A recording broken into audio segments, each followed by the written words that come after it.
awareness itu bisa terasa, bisa muncul kalau ibadah kita dengan Allah itu baik. Sehingga tuh kita sense terhadap tanda-tanda itu, sign-sign yang dari Allah yang Allah kasih. Jadi apa yang nampak kecil sebelum menikah nanti setelah sudah menikah akan lebih besar. Ustazah, suami itu adalah makhluk yang tidak bisa diajak komunikasi. Kenapa saya bilang begitu? Karena setiap saya ngomong, saya disuruh diam. Kalau saya ngomong dibilang melawan. Berarti ada yang salah pada suaminya, saya bilang. Karena dalam Islam ada hak nggak bicara seorang istri? Ada. Maka sesungguhnya hubungan itu saling terjalin dengan baik ketika satu sama lain saling menasihati. Enggak. Makanya kalau Islam itu beneran, itu ada pada dia pemahaman itu, insya Allah dia menghargai istrinya. Tadi saya bilang tanpa perlu ada kesepakatan yang harus sepakati. Baik.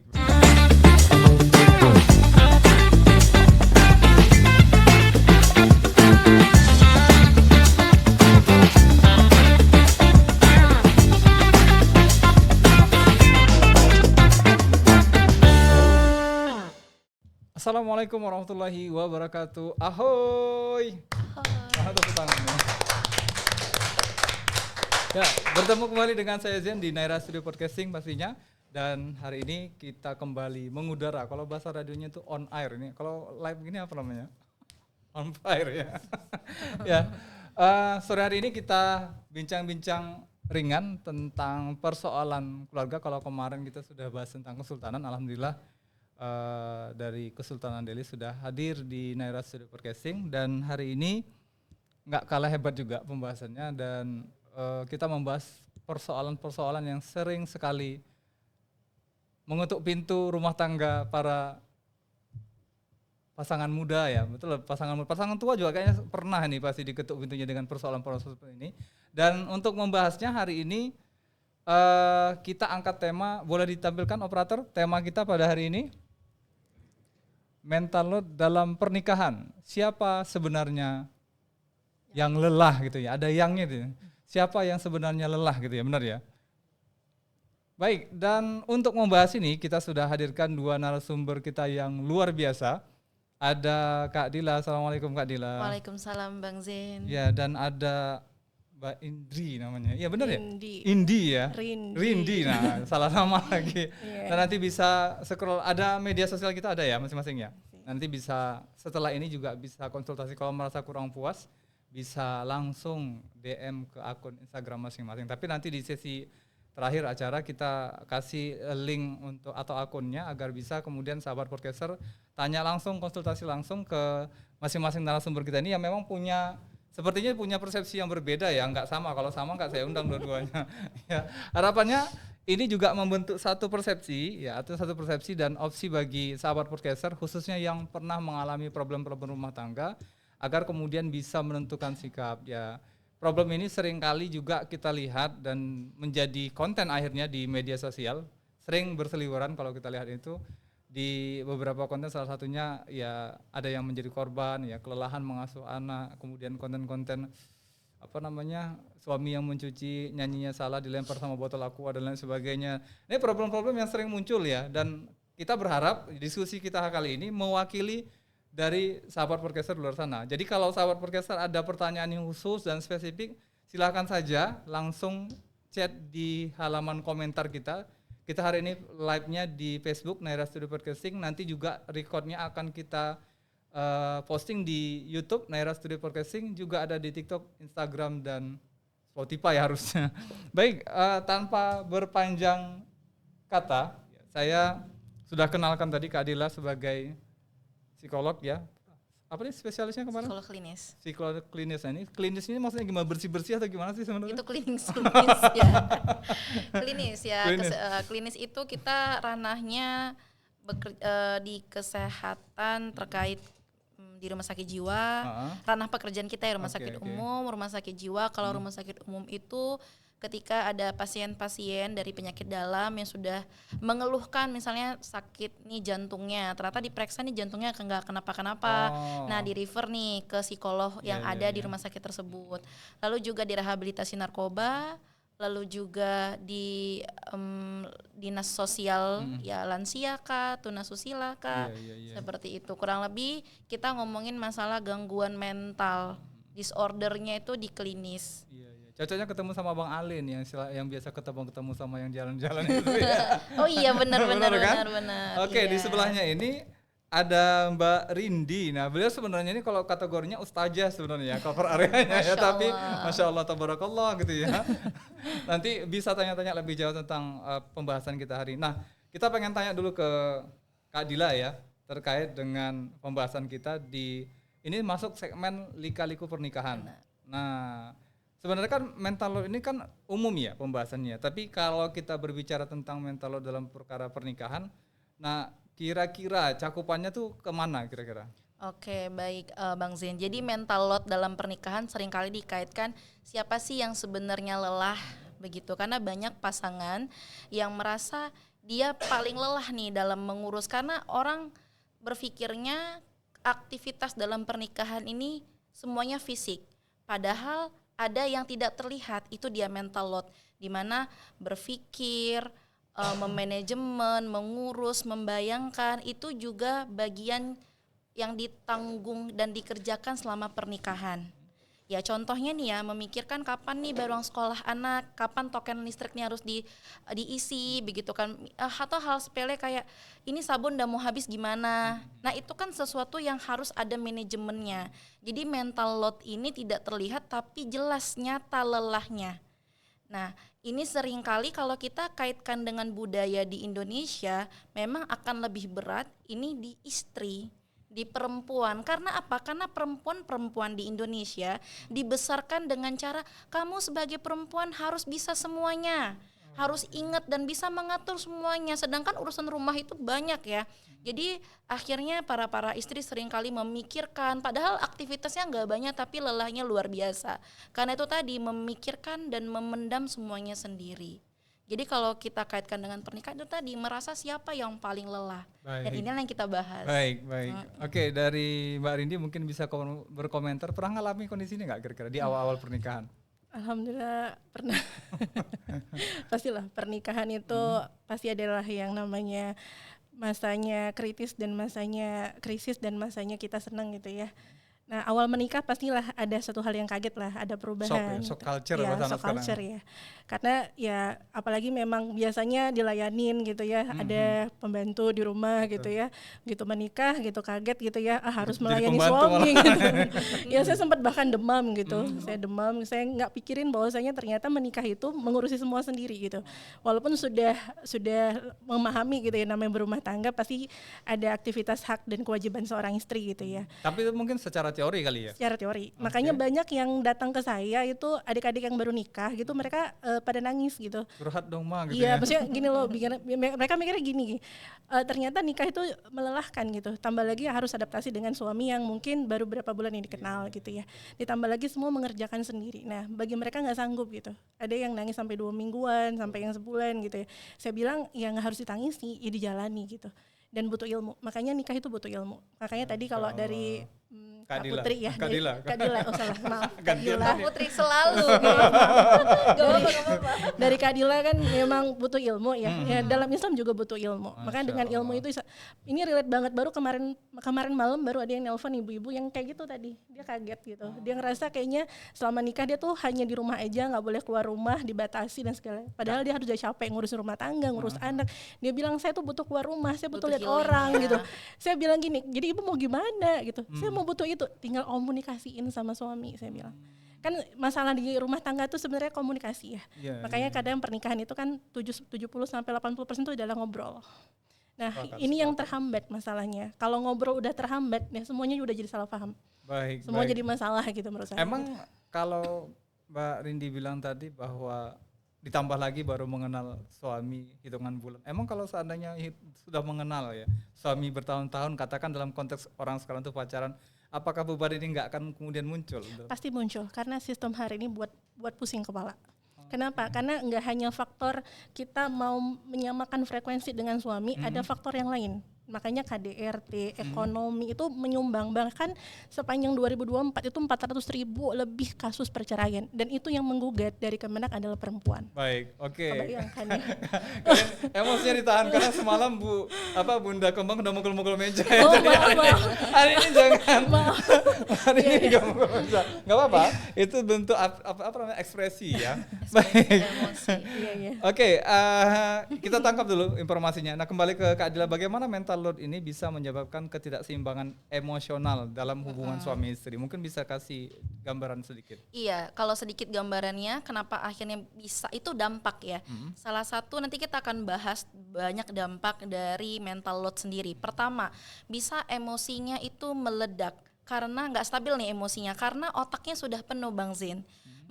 Jadi kalau kita mental load semua kita pikirkan, bahkan kita belum bergerak pun kita udah mikirin nih. Oke, kadang mengerjakan, membersihkan rumah dan mencuci piring itu tidak seberat ketika kita membayangkan dan memikirkannya saja. Itu bisa lebih berat jadinya, karena cuma dipikirin doang. Betul. Nah, ketika otak ini full tanpa ada actionnya dan itu tidak dibagi, itu yang membuat orang akhirnya meledak secara emosional. Lalu dampak lainnya itu nggak fokus, sulit lelah, padahal nggak ngapa-ngapain. Terus juga keintiman dengan pasangan juga semakin menurun, kurangnya komunikasi menurun tuh, keintimannya juga menurun, lalu juga attachmentnya juga berkurang begitu ya. Lalu dampak lainnya yaitu tadi overthinking, burnout itu yang bisa terjadi ketika mental load ini dibiarkan begitu saja. Kalau Bang Zen tanya kenapa bisa berdampak seperti itu, karena tidak adanya pembagian dalam tugas rumah tangga secara adil sesuai dengan kapasitas. Bukan berarti adil rata, tapi sesuai dengan kapasitasnya masing-masing. Dan itu perlu dibicarakan. Ketika itu tidak dibicarakan, suami juga, istri nih ya ngerasa berat. Kita kan cuma mendengar dari sisi istri, sedangkan suami pasti juga punya point of view-nya, ya punya POV-nya sendiri, dan mungkin dia juga ngerasa lelah. Ya aku juga lelah kerja, si istri aku juga lelah di rumah. Jadi siapakah yang lelah gitu ya? Iya, jadi sebenarnya gambarannya itu karena tidak dikomunikasikan sehingga dua-duanya menyimpan, memendam itulah yang akhirnya jadi mental load yang buat kita ngerasa lelah. Baik. Ini gitu. ada pesan di layar kita, cuma saya bingung ngarahinnya kemana gitu kan. Kesini. Sementara saya Jadi lagi di kalau sini. ngobrol Nggak mungkin lari ke sana. Oke, ini posisi kamera kita yang mungkin kurang pas karena memang angle-nya kurang dapat. Tapi mudah-mudahan bisa dipahami sama sahabat podcaster di luar sana tanpa mengurangi esensi dari cerita kita hari ini ya. Baik. Nah, tanda-tandanya apa sih seseorang itu sudah terindikasi kena beban mental yang berlebihan dalam pernikahan itu? Itu tadi Bang Zen sebenarnya tanda-tandanya tadi ya, emosinya jadinya meledak, lalu juga sulit fokus, menurunnya keintiman di antara pasangan mulai dari komunikasi. Mati rasa gitu atau gimana sih? Pada akhirnya itu akan mati rasa juga, lalu juga bisa overthinking, Hambar gitu ya? Hambar juga begitu, itu karena tidak dikomunikasikan. Atau gitu. memang si pasangan si istri atau suami yang terlalu ekspektasinya terlalu tinggi terhadap pernikahan itu apa, dia nggak punya maklumat, kemudian akhirnya ya menjadi seperti itu gitu loh. Terkesan terjebak dalam pernikahan itu. Iya, seringkali seperti itu karena ilmunya tadi ya kan, ilmunya tadi tentang pernikahan ngerasa nih. Kalau kita ngomongin rata-rata pasangan di Indonesia ya gambarannya seperti itu ya, suami bekerja ya istri cuma ngurusin rumah. Padahal rumah itu banyak ya poinnya. Kalau kita kaitkan dengan ilmu agama misalnya. Seru nih, udah gantiin posisi ustazah nampaknya nih. Ya, nanti mungkin Mbak Rindi bisa menambahkan begitu ya, bahwa tidak ada kata-kata jelas tentang kalau rumah tangga itu semuanya diurus oleh istri. Yang kita tahu, iya, yang kita tahu ya istri tugasnya hamil, melahirkan dan menyusui. Sisanya di luar dari itu ditanggung jawab bersama. Suami memang memberikan nafkah, tapi kan urusan rumah dibilang tadi tanggung jawab bersama. Artinya mengurus anak, mengurus rumah itu berbagi dong dengan suami. Begitu. Seringkali timpang tindih itu bukan berarti harus semuanya tadi, balik lagi nggak harus semuanya rata Bang Zin, tapi sesuai dengan kapasitasnya. Ini kalau seandainya ada pembantu, kira-kira apakah itu bentuk bahwa suami katakan tidak ingin menjalankan peran itu, Atau memang justrunya harus ada kesadaran dari pihak istri bahwa suami itu sudah memberikan sedikit banyak kontribusinya dalam bentuk perhatian agar kemudian tugas-tugasnya diselesaikan gitu loh. Baik Bang Zain, benar. Jadi adanya ART di rumah itu salah satu untuk mengurangi mental load tadi. Jadi mungkin kan tadi kapasitasnya suami nggak pernah diajarin urusan rumah tangga misalnya. Dia dibesarkan dengan laki-laki yang ya biasa ya, kebanyakan laki-laki dibesarkan tidak mengurus rumah, tidak membantu mamanya di rumah, apalagi dia punya kakak, punya adik perempuan. Selesai begitu ya. itu ya. Apalagi kalau kecuali biasanya tuh kalau anaknya semua laki-laki biasanya mamanya akan mengajarkan. Nah itu tadi kapasitasnya nggak punya, kita paksa pun berantakan dia kerjain. Makanya ya boleh si suami misalnya ada rezeki untuk ya udahlah pakai ART supaya kamu tuh nggak stres. Itu Cemburu boleh. pula dia masalahnya. Siapa yang cemburu? Si istrinya, karena ada orang lain masuk di rumah itu. Ya itu diskusikan, nggak apa-apa. Cemburu itu hal yang normal Bang Zin. Ya, ada alasan kenapa istri cemburu. Apakah ada insecurity di dalamnya, di dalam diri istrinya? Oke, tinggal dibicarakan. Bang, kayaknya nih ya kalau misalnya ada ART aku jadi nggak nyaman, cemburu nih karena kamu bisa lihat perempuan lain. Ya udah, berarti cari ART yang pulang hari, yang ketika datang ketika suaminya bekerja, suaminya pulang ART-nya Ya, pulang. lagi. Semua kan bisa didiskusikan, nggak masalah. Kecuali dia nyelip dalam lemari ya, itu nggak urusan kita. Baik, Oke. ke Mbak Rindi. Ini kira-kira ada nggak sih case mental load dalam pernikahan yang dipahami dari persepsi Islam, khususnya dalam ajaran Rasulullah dan Al-Quran? Iya, terima kasih Bang Zin ya. Sebelumnya saya mau disclaimer dulu ya, bahwasanya dalam Islam itu pernikahan tujuannya adalah menuju ketentraman atau meraih ketentraman. Jadi kalau pernikahan tidak ada ketentraman berarti tidak sampai kepada tujuannya. Nah ini Sorry, saya potong. Ketentraman ini tidak sama dengan kebahagiaan ya? ketentraman di dalamnya adalah termasuk include-nya kebahagiaan. Oke. Sa'adah dalam Islam. Itu dalam kitab Nizamul Istima'i karya Syekh Taqiyuddin An-Nabahani. Nah, beliau mengatakan bahwasanya dalam Islam itu ada kewajiban istri, ada kewajiban suami, gitu ya. Ini sebenarnya sudah khatam lah insya Allah pada masyarakat kita. Nah, namun terkadang ada perbedaan pandangan khilafiyah nih di kalangan ulama. Ada yang memandang kewajiban sebagai istri seperti masak, mencuci itu bukan kewajiban istri. Ada ulama yang berpandangan demikian. Oke. Nah, namun yang saya ambil dan saya adopsi adalah kewajiban itu adalah kewajiban istri, seperti memasak bahkan mengambil minum suami. Bahkan ada pahalanya dan pahalanya seperti menghatamkan 3 kali Al-Quran. Masya Allah. Itu kalau mengambil minum Mbak Rini, saja gitu. perlu dipastikan dulu apakah ini dorongannya karena ingin meraih pahala tadi atau memang dari persepsi bahwa ini adalah sebuah perintah? Ini dalam rangka ingin meraih pahala dan dorongan keimanannya kepada Allah Subhanahu wa taala. Kita catat ya, catat. Ya. Karena setiap amal manusia ini kan sebagai muslim kita ingin mendapatkan ridhonya Allah. Karena kita mencintai suami kita itu dalam rangka untuk meraih ridhonya Allah. Karena pernikahan tanpa sandaran cinta karena Allah ini akan jadi masalah. Makanya penting, ilmu itu penting secara sains, tapi ilmu agama itu jauh lebih penting. Artinya ilmu sains ini akan menguatkan ilmu agamanya, semakin meyakini bahwasanya ada perintah Allah yang harus dia jalankan dan ini dalam rangka untuk meraih ridho Allah. Makanya visi misi keluarga muslim adalah bersama, bukan hanya seatap tapi juga sesurga. Masya Allah. Gitu loh. Nangis nih Mbak, kakak Dilan nangis. Jadi gitu ya. Bahkan saya pernah sampai terenyuh, ternyata dalam pernikahan saya dengan suami ada satu hal yang mungkin ada yang lost gitu. Ternyata harusnya kita tuh mengenggam bersama untuk melihat wajah Rabb kita di surga. Nah, kalau sudah itu tujuannya, maka ringan sekali mencuci piring, ringan sekali mengurus anak, ringan sekali. Karena Ibunda Fatimah itu pernah mengeluh kepada Rasulullah ketika suaminya Ali bin Abi Thalib itu bukan orang yang kaya, bukan bisa memberikan khadimat, pembantu. Kemudian Ibunda Fatimah bilang begini, sampaikan dulu kepada ayahku, aku tuh tengok tangannya kapalan gitu gara-gara menebuk tepung. Aduannya gitu. ya. Aduannya, aku lelah. Nah, kemudian Rasulullah menyampaikan kepada Ali bin Abi Thalib, sampaikan kepada Fatimah untuk dia datang kepada seorang istri ya, di satu rumah. Ini istrinya solihah sekali dan dia hanya melihat di istri ini ketika pulang kerja suaminya, istrinya memberikan handuk dan sapu ya. Kemudian suaminya bilang, untuk apa ini handuk untuk melap kamu baru pulang dari kerja keringatnya, kemudian ini lidi untuk memukulku dan aku akan menyampaikan apa yang aku kerjakan dalam satu hari ini. Nah, di situ Ibunda Fatimah belajar ada seorang istri yang ikhlas. Maka Rasul mengatakan, jika engkau ikhlas, engkau ridho atas ini semua, surga untukmu. Nah, makanya hari ini perempuan, khususnya ibu, itu nggak mempan dengan kata surga. Kenapa?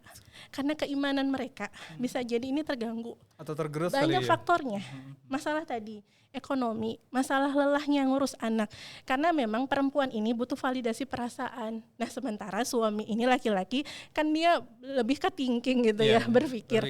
Alah gitu aja sampai ada kalimat, "Lah kamu di rumah aja" gitu. Itu sudah menyakiti hati sebenarnya. Nah, tapi karena dia tahu bahwasanya suami mengatakan demikian itu bukan dalam rangka untuk menyakiti sebenarnya. Ini mau nunjukkan emang kamu di rumah ngapain, kan tinggal disampaikan saya di rumah begini dan segala macam. Makanya ketaatan suami ketemu dengan qanaahnya seorang ibu, seorang istri itu akan menimbulkan sakinah. Tapi sekarang kan yang ada suami saja taatnya aja juga masih kita lihat ya kadang sadar kadang kumat gitu ya. Qanaahnya istri juga harinya juga semuanya ya sandarannya adalah materi gitu. Jadi istri bahagia itu anggapannya adalah dengan materi yang cukup. Saya melihat banyak keluarga-keluarga teman-teman saya yang materinya pas-pasan tapi bahagia gitu. Dan ternyata Allah mengatakan dalam Quran surah Al-Fat ayat 3, wa huwa anzala sakinata fi qulbi mu'minin, dan dialah yang menurunkan ketenangan ke dalam hatimu, ke dalam hati orang-orang yang mukmin. Artinya ketenangan itu adalah bahagia. Dan hari ini orang punya fasilitas kayak tadi. Mungkin kenal ya salah satu artis ya yang nikah dengan anak pejabat besar ya kita sebutlah Nia Ramadhani ya. Dia pernah mengatakan saya tidak bahagia sampai dia kena narkoba gitu ya. Dan kita bertanya-tanya nggak bahagia di mananya, nggak mencuci piring, nggak memasak, sampai dia ngupas salad dia juga nggak tahu gitu. Dan sampai dia bilang nggak bahagia dan kita tuh bingung gitu, nggak bahagia. Nah ternyata Allah mengatakan ketika aku mau membahagiakan seseorang dengan menurunkan ketenangan di hati. Dan hari ini banyak hati yang tidak tenang. Nah itulah tadi, hati tidak tenang karena apa? Makanya gambarannya itu harus memahami Islam dengan sempurna gitu. Sekarang kan memahami Islamnya tuh kadang sebagian-sebagian ya, dia ambil mana yang dia mau, jadi nggak sempurna. Sama kayak belajar di kampus, kita nggak sempurna, maka kita nggak memahami ilmu itu, walaupun kita udah tamat tapi juga nggak bisa mengerjakan apa yang ada dalam ilmu itu kan, jadi nggak jadi amalan praktis kan. Nah begitulah Islam, makanya saya tadi setuju sebagian, tapi sebagian lagi saya merasa begini, ada hal yang lost di sini, ketika tadi ilmu tidak disandarkan kepada ilmu agama. Maka yang ada nanti akan banyak tuntutan. Karena tadi dalam Islam perempuan tetaplah nomor 2, dikesankan begitu, dimarginalkan. Padahal tidak. Allah menurunkan syariat itu memuliakan perempuan, bahkan dalam urusan rumah tangga pun dimuliakan. Makanya ada di dalam Islam itu pemenuhan yang asasi sama pemenuhan yang kamaliyah. Yang asasi itu apa? Rumah, makan, pakaian, itu asasi yang harus dipenuhi suami kepada istri. Pemenuhan kamaliyah termasuk khadimat, pembantu. Jadi mengadakan pembantu jika mampu itu wajib bagi seorang suami. Bahkan untuk urusan rumah tangga ketika istrinya sudah lelah, udah kamu gak usah ngurus anak saja, semuanya akan ada yang mengurusi. Itu bagian dari kamaliyah ketika mampu. Nah pertanyaan hari ini, laki-laki hari ini, kaum hari ini, keluarga hari ini itu sulit mampu untuk memenuhi semua itu karena apa? Faktor lain, ekonomi. Baik. Gitu ya. Jadi ada masalah di yang lain. Jadi artinya mental load tadi benar sebenarnya kita harus prepare, kita harus persiapkan, ada beban pikiran. Makanya luka itu muncul kalau dalam Islam itu ada namanya zulmah. Zulmah itu artinya kegelapan yang muncul dari trauma dan tidak beresnya pikiran. Itu namanya zulmah. Nah, zulmah ini, luka batin ini nggak akan bisa diatasi kalau nggak kembali kepada syariat.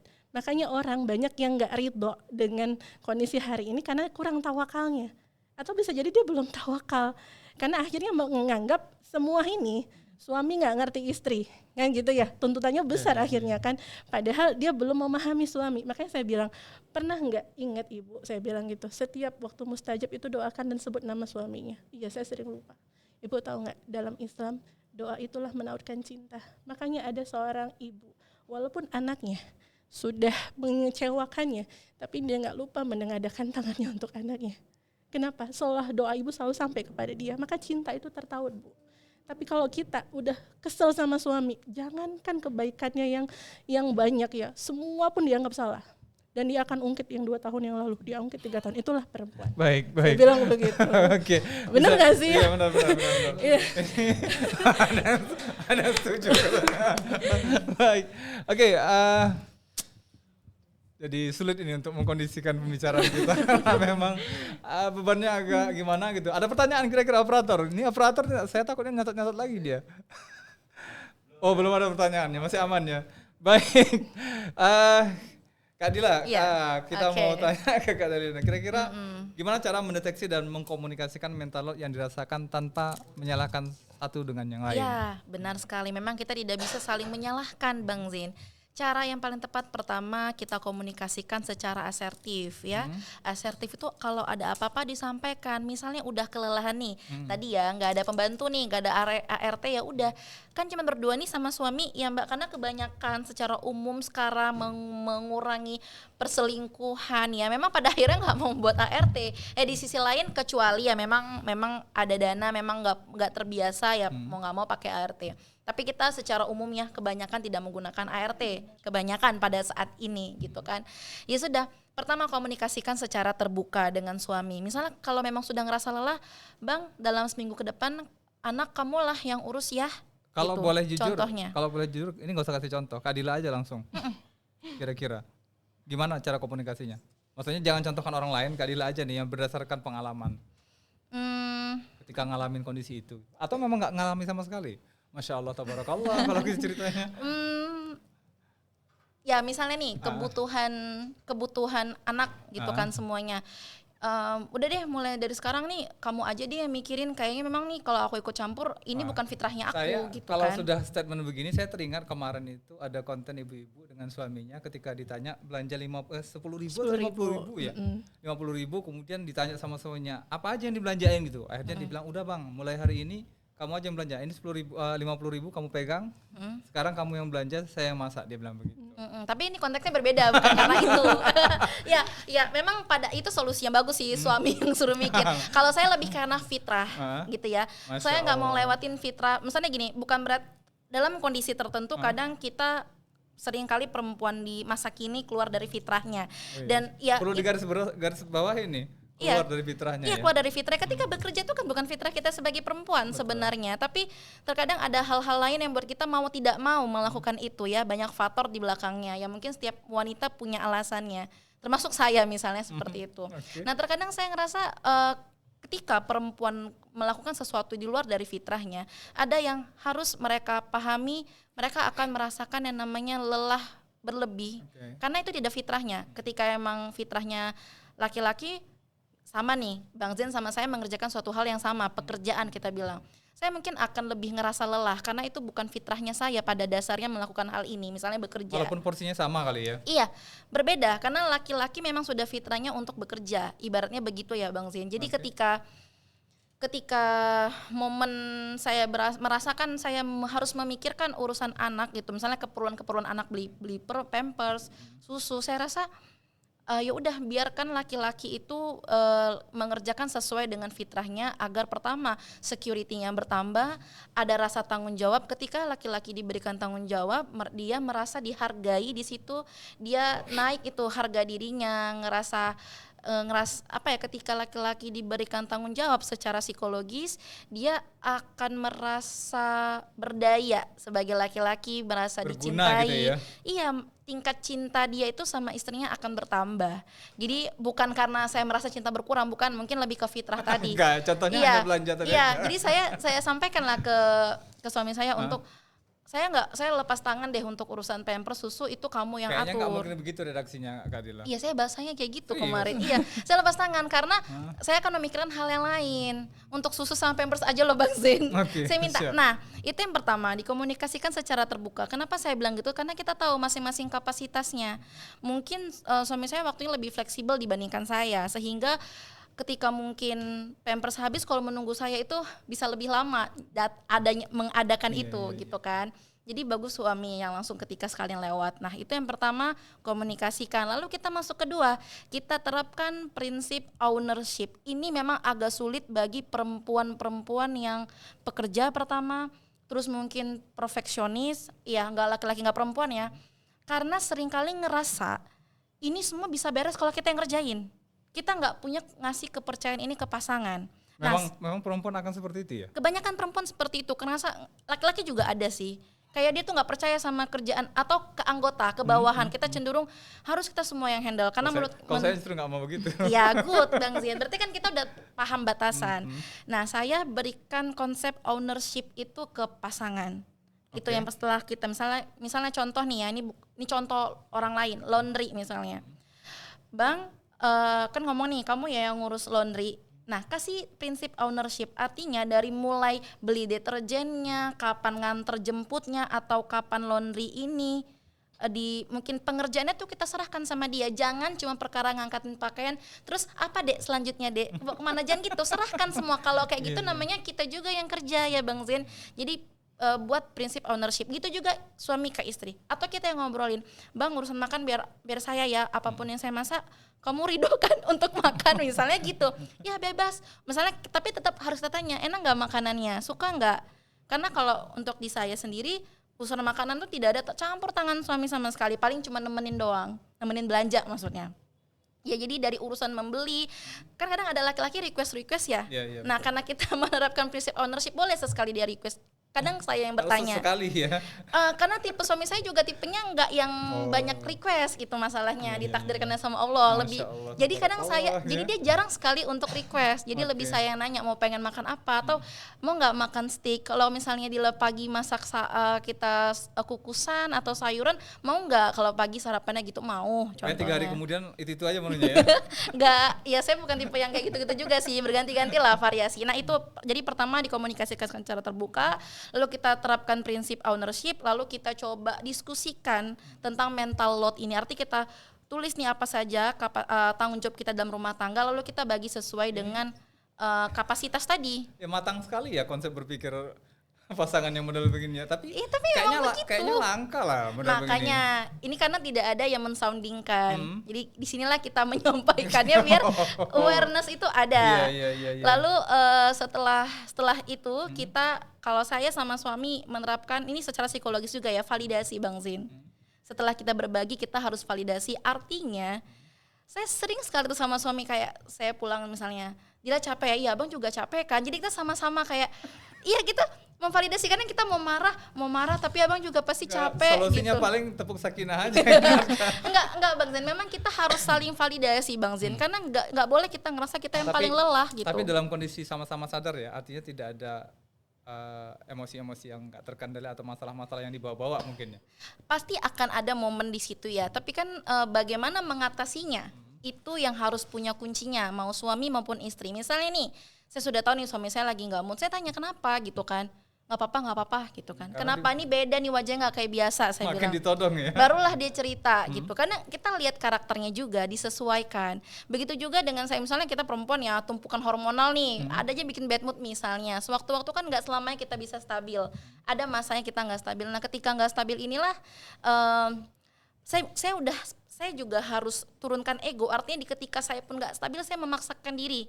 Karena saya ngerasa ya mungkin tuntutan idealis kita ya, mungkin saya ngerasa as a psychologist saya ngasih ilmu ke orang, kenapa itu saya nggak praktekkan. Itu jadi belajar. Jadi apanya temboknya ya akhirnya. Iya, mau nggak mau kan, karena menurut saya itu nggak akan dapat resonansinya ke audiens ketika kita nggak ngelakuin itu. Ya. Pasti dapat feel-nya, pasti bakalan beda Bang Zen dengan kita yang benar-benar praktekkan sama orang yang nggak praktekkan tapi cuma ngomong doang, tuh feel-nya akan beda dengan ke audiens. Jadi saya ngerasa saya harus turunin ego saya. Akhirnya saya ngomong, Bang, ini Dila lagi nggak stabil nih. Tolong jangan cari perkara. Masuk ruangan khusus aja ya gitu ya. Iya, tolong. Karantina. Tolong kan saya udah ngasih, saya tuh orang tipe ngasih tips nih. Ini mungkin bisa diambil juga ke ini ya, ke apa namanya para audiens, bahwa kita harus bilang nih, ketika saya lagi nggak stabil, apa yang harus kamu lakukan? Itu misalnya kayak saya 3 hal nih, iyain aja, dengerin aja, diem aja. Ya itu contoh. Ya setiap orang beda-beda ya. Suami saya pasang pelang aja sini, saya lagi bad mood gitu. Tapi sebenarnya cuma sebentar Bang Zen. Saya paling cuma butuh waktu untuk tidur aja gitu. Habis itu udah baik lagi gitu. Suami juga, kalau suami tipenya ya dia harus diobrolin, diselesain. Nah beda karakter pula. Maaf kita ya kan. para suami, Dila harus diceritain di sini. Ya nggak apa-apa, itu contoh saja. Jadi perlu adanya kita saling validasi. Iya Dila capek ya, kenapa gitu kan, nggak mau cerita gitu. Jadi validasi itu penting agar terpenuhi. Semua orang tuh butuh Bang Zen validasi. Minimal sama orang tua sendiri, sama pasangan sendiri, kita tetap butuh itu. sehingga kita tidak mencari-cari itu di luar dan nggak jadi problematic person di luar sana. Gitu sih Bang Zain. Oke.